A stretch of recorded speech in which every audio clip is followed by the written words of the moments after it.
প্রতিষ্ঠা দিবস ও আন্তর্জাতিক নারী দিবসে সংবর্ধনা শহরের ৬ জনকে সংবর্ধনা জানালো মদন মোহন বিগ্রহ ও শ্রী শ্রী শিবলিঙ্গ বিগ্রহ ট্রাস্টের সদস্যরা।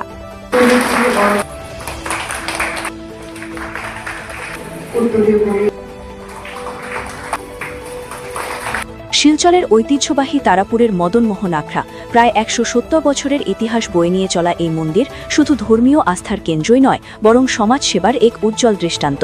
প্রতিষ্ঠা দিবসের পবিত্র মুহূর্তের সঙ্গে যখন যুক্ত হয় আন্তর্জাতিক নারী দিবসের তাৎপর্য, তখন সেই আয়োজন যেন হয়ে ওঠে আরও অর্থবহ, আরও আবেগঘন।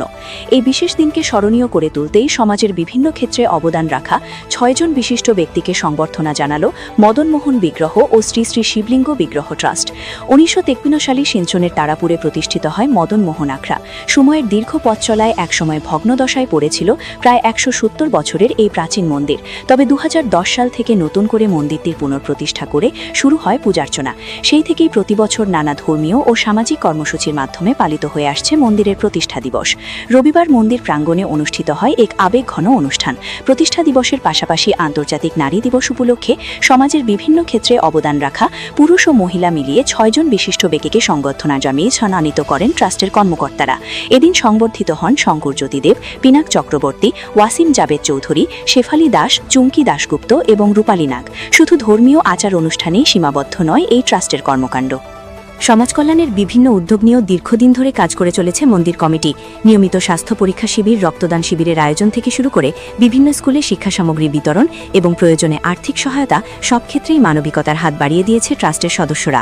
পরে আয়োজিত এক সভায় মন্দিরের ভবিষ্যৎ পরিকাঠামো উন্নয়ন, সামাজিক কার্যক্রম আরও বিস্তারের পরিকল্পনা সহ বিভিন্ন গুরুত্বপূর্ণ বিষয় নিয়ে আলোচনা করেন উদ্যোক্তারা। ঐতিহ্য, ভক্তি আর সমাজসেবার এই অনন্য মেলবন্ধন যেন আবারও প্রমাণ করে মন্দির শুধু পূজার স্থান নয়, এটি মানুষের পাশে থাকার এক পবিত্র স্থান। নতুন করে রবে এই মন্দির পুনঃপ্রতিষ্ঠা করে পূজা অর্চনা শুরু করেছিলাম। তাই সেই দিন থেকে আমরা আমাদের প্রতিষ্ঠা দিবস হিসেবে পালিত করছি।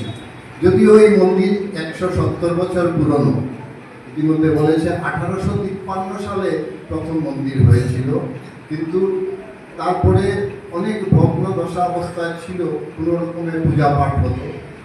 কিন্তু ২০১০ সাল থেকে আমরা এই মন্দির পুনঃপ্রতিষ্ঠা করে এই নতুন করে রবে এটা শুরু করেছি। সেটা ৯ মার্চ ছিল। ৯ মার্চ কালকে আমাদের বিশেষ অনুষ্ঠান পূজার্চনা রয়েছে। তাই আজকের দিনটিকে আমরা বেছে নিয়েছি, আমরা গুণীজন সংবর্ধনা দেব এবং ঘটনাচক্রে ৮ই মার্চ যেহেতু আন্তর্জাতিক নারী দিবস, তাই আমরা নারী দিবসেরও কিছু অনুষ্ঠান রেখেছি। তো আজকে আমরা একটা কথাই বলতে চাই, যেটা আগেও এই উদ্দেশ্য ব্যাখ্যা করার সময় বলা হয়েছে, যে মদন মোহন আখড়া আমরা কিন্তু শুধু পূজা অর্চনার মধ্যে নিজেদেরকে সীমিত রাখি না। আমরা প্রথম থেকেই একটা পরিকল্পনা নিয়েছিলাম যে আমরা পূজা অর্চনা তো চলতে থাকবে এবং এই মন্দির যদি সমাজের জন্য যদি কোনো কাজে না লাগে তাহলে কিসের মন্দির। তো এই উদ্দেশ্য নিয়েই আমরা দুটো সেক্টরে কাজ করার জন্য আমরা প্রতিজ্ঞাবদ্ধ। একটা হলো এডুকেশন সেক্টর আর একটা হেলথ সেক্টর। এই দুটো সেক্টরে কিন্তু আমরা আমাদের পূজার্চনার বাইরে যে কাজগুলো করে থাকি সেই দুটো সেক্টরে করে থাকি। আমরা হেলথ ক্যাম্প করি, আমরা ব্লাড ডোনেশন ক্যাম্প করি, আমরা বিভিন্ন জায়গায় যেখানে দুস্থ রোগী রয়েছে তাদের জন্য সেবা পৌঁছে দিই।